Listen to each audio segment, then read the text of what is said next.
Bonjour les amis, comment ça va aujourd'hui? Moi ça va plutôt bien. Je sais, ça fait un bon bout qu'on s'est pas entendu, on s'est pas, voilà quoi. Je me suis pas faite, je me suis faite rare, voilà. Mais bon, la situation veut que ce soit un peu normal, hein, parce que le Covid fait que la norme, il faut la recréer, voilà. Il faut recréer les normes et ce n'est pas évident pour tout le monde. Donc, je fais partie de tout le monde. Bref, aujourd'hui, on va parler d'un sujet, bien sûr, bien intéressant et très important. Comme d'habitude, vous savez déjà, ici, on parle des choses intéressantes et importantes. Je vais d'abord faire une petite mise en bouche. Je vais d'abord prendre une petite histoire que je vais raconter et après on va venir en fait au sujet même qui nous concerne. Je me souviens encore quand j'étais petite à la maternelle, je tenais la main de ma grande sœur ou de mon grand frère et on partait à l'école avec d'autres amis du quartier, de la famille, les autres membres de la famille, tout le monde. On marchait et chaque grand, on va dire, tenait la main d'un petit. Et on marchait ensemble, on allait à l'école. Arrivé vers la cour de l'école, donc pas vraiment encore à l'école, on croisait maintenant les camarades. C'est comme ça qu'on disait, les camarades de classe.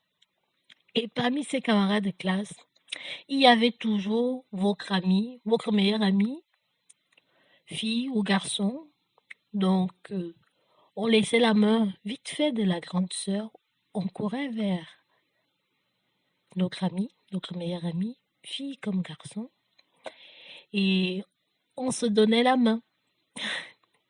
Et on faisait le reste du chemin ensemble jusqu'en classe, en se tenant la main. Oh, c'était agréable, c'était tout mignon, tout plein, c'était très intéressant, très normal, c'était, waouh, c'était agréable, c'était des bons moments, des bons souvenirs, des choses qui donnent envie de raconter ces histoires aujourd'hui.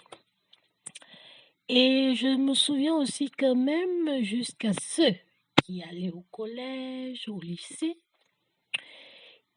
ils avaient certes plus la grande sœur qui tenait la main, mais arrivés à l'école, arrivés au lycée, au collège, ils donnaient la main directement à leur meilleur ami ou à leur meilleure amie.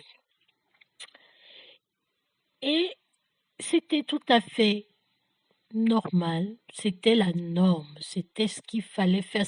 Tu te posais même pas la question, est-ce que je lui donne la main ou pas? C'est vrai qu'on est en plein Covid et je viens vous parler des mains, c'est vrai, mais le sujet est très intéressant et très important, donc on en parle. On se donnait la main quand on était amis fille-fille, on se donnait la main. Quand on était amis garçon-garçon, on se donnait la main. On jouait ensemble, on faisait tout ce qu'on peut s'imaginer avec son meilleur ami. Donc vraiment, on était plutôt, comment on dit, dans la norme basique en fait. Voilà. Donc il n'y avait rien de bizarre. Aujourd'hui, tu tentes même de donner la main à ta maman pour traverser la route. Ah, ce n'est pas le mot panthère que tu as jamais entendu. Panthère à gauche, panthère à droite. Oh, les panthères, ce n'est plus si innocent que ça. Ça devient bizarre, très bizarre. Maintenant, c'était la petite mise en bouche pour parler du sujet qui nous intéresse. Effectivement, j'y suis tombée, bien sûr, par hasard, pour ne pas dire l'algorithme de YouTube a décidé ce que je devais voir. Et c'était une image assez dérangeante pour mes yeux. C'était une chanteuse qu'on appelait Cardi B, quelque chose, Cardi Bia ou quelque chose, je sais pas, en tout cas. Cardi quelque chose, avec une T quelque chose. Donc, une fille, je crois, elle avait les, je sais pas si elle est mexicaine ou pas. En tout cas, ce sont les Américaines. Donc, elle était un peu type mexicain et il y avait une noire avec elle, une noire américaine avec.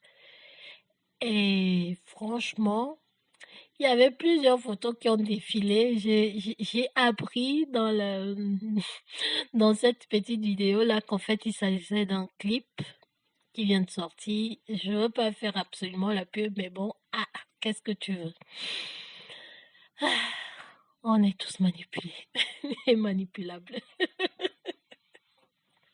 Bon, bref, tout ça pour dire que j'ai vu cette photo, j'ai vu ces photos-là, elles défilaient, et à un moment, j'ai vu une photo avec cette femme dans un vêtement de léopard, avec ses seins dehors et le bout caché en fait. C'était assez très subjectif, très dénudé, très près du corps aussi.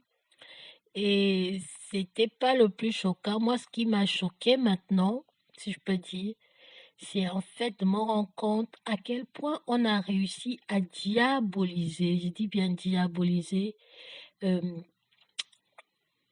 la panthère en fait, dans le tissu panthère, le tissu animal, enfin, de type animal, oui, le type, parce qu'il y a des animaux royaux, et le léopard, la panthère, le lion, tout ça, ce sont et aussi le cobra, il faut le savoir, sont des animaux royaux, et donc on a réussi à diaboliser aussi cet aspect-là de notre culture, si on peut dire comme ça.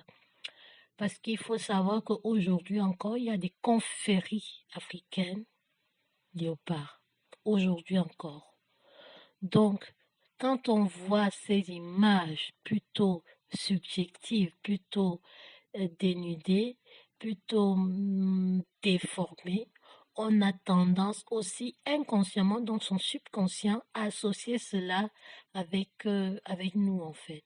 Inconsciemment, on le fait. Et c'est très pernicieux, c'est désagréable en fait. C'est de plus en plus désagréable, dérangeant de voir à quel point on n'est plus du tout maître de nous-mêmes en fait. Voilà. Je ne sais pas ce que vous pensez de ce sujet. Est-ce qu'on doit approfondir le sujet ensemble? Ou bien vous pensez juste qu'il faut laisser ça où c'est et puis continuer d'autres batailles, entre guillemets. Qu'est-ce que vous en pensez? J'aimerais avoir vos avis, si c'est important pour vous ou pas, que ce soit en off, d'accord? Ou bien sur les commentaires de la vidéo. Et pour ça, j'ai besoin que vous likez, que vous intéressez à la chaîne. Vous pouvez aussi vous abonner si c'est intéressant aussi pour vous. Et surtout, à la